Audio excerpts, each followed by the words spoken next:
আসসালামু আলাইকুম। আপনি কি জানেন আপনার রান্নাঘরে পড়ে থাকা একটি সাধারণ আলু, অঙ্কুরিত আলু অর্থাৎ যেটাতে শেকড় গজিয়েছে সেই আলু নীরবে আপনার শরীরে বিষ ঢুকিয়ে দিতে পারে আর আপনি বুঝতে পারবেন না কখন সেই ক্ষতি শুরু হয়েছে। সবচেয়ে বেশি ক্ষতি হবে আপনার সন্তানের। আমরা অনেকেই খুব হালকাভাবে বিষয়টা নেই। অঙ্কুরটা কেটে ফেললেই ঠিক, কিন্তু বাস্তবতা হলো এটি একটি বিপজ্জনক ভুল ধারণা। আলু যখন দীর্ঘদিন পড়ে থাকে, আলো পায় বা অঙ্কুরিত হতে শুরু করে, তখন এর ভেতরে তৈরি হয় একটি বিষাক্ত রাসায়নিক সোলানিন, যার মাত্রা সময়ের সাথে সাথে বেড়ে যেতে পারে। এই সোলানিন সাধারণ চোখে দেখা যায় না, গন্ধেও বোঝা যায় না, কিন্তু শরীরে প্রবেশ করলে এটি ধীরে ধীরে বিষের মতো প্রভাব ফেলতে পারে। বাস্তবে গবেষণায় দেখা যায় আলুর খোসার নিচে এবং অঙ্কুরের আশেপাশে এই বিষের ঘনত্ব সবচেয়ে বেশি থাকে, এবং যদি আলু অনেকদিন আলো বা উষ্ণ পরিবেশে থাকে তাহলে শুধু অঙ্কুর নয়, পুরো আলুর ভেতরেই বিষ ছড়িয়ে যেতে পারে, যা অনেকেই বুঝতে পারেন না।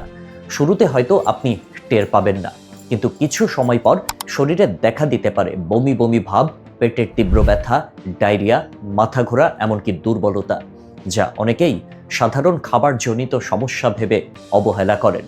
কিন্তু সমস্যা তখনই শুরু হয়, কারণ এই বিষ শুধু পেটেই সীমাবদ্ধ থাকে না, বরং বেশি মাত্রায় গ্রহণ করলে এটি স্নায়ুতন্ত্রে প্রভাব ফেলতে পারে, যার ফলে শরীরে অস্বাভাবিক ক্লান্তি, মাথা ভার লাগা, মনোযোগ কমে যাওয়া এবং শরীরের স্বাভাবিক কাজকর্মে ব্যাঘাত ঘটতে পারে। সবচেয়ে ভয়ঙ্কর দিক হলো এই বিষ রান্না করার পরও পুরোপুরি নষ্ট হয় না।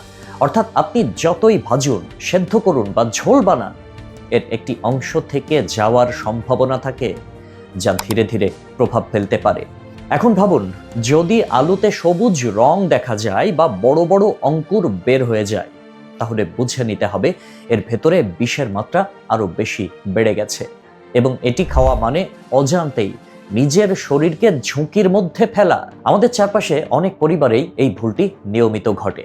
পুরনো আলু ফেলে না দিয়ে ব্যবহার করা হয়, কেটে অঙ্কুরটা শুধু ফেলে দেওয়া হয়, আর ভাবা হয় সব ঠিক আছে।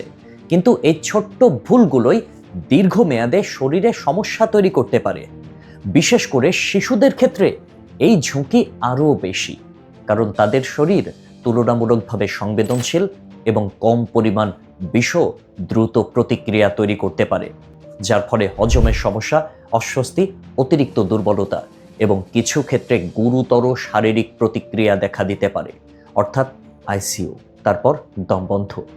তাই বিষয়টা হালকাভাবে নেওয়ার কোনো সুযোগ নেই। একবার ভাবুন, একটি সাধারণ আলু যেটা আমরা প্রতিদিনের খাবারে ব্যবহার করছি, সেটাই যদি ধীরে ধীরে শরীরের ভেতরে ক্ষতির কারণ হয়ে দাঁড়ায়, তাহলে বিষয়টা কতটা ভয়ঙ্কর হতে পারে। এজন্যই বিশেষজ্ঞরা সতর্ক করেন যে অঙ্কুরিত বা সবুজ হয়ে যাওয়া আলু খাওয়া থেকে বিরত থাকা উচিত, কারণ নিরাপদ খাবারই স্বাস্থ্য নিশ্চিত করে, আর অজান্তে নেওয়া একটি ভুল সিদ্ধান্ত দীর্ঘমেয়াদে বড় বিপদের কারণ হতে পারে। তাই আজ থেকে সচেতন হন, রান্নাঘরে থাকা প্রতিটি আলু ভালোভাবে দেখে নিন, কারণ ছোট্ট একটি অবহেলা কখনো কখনো বড় সমস্যার জন্ম দিতে পারে। আল্লাহ হাফেজ।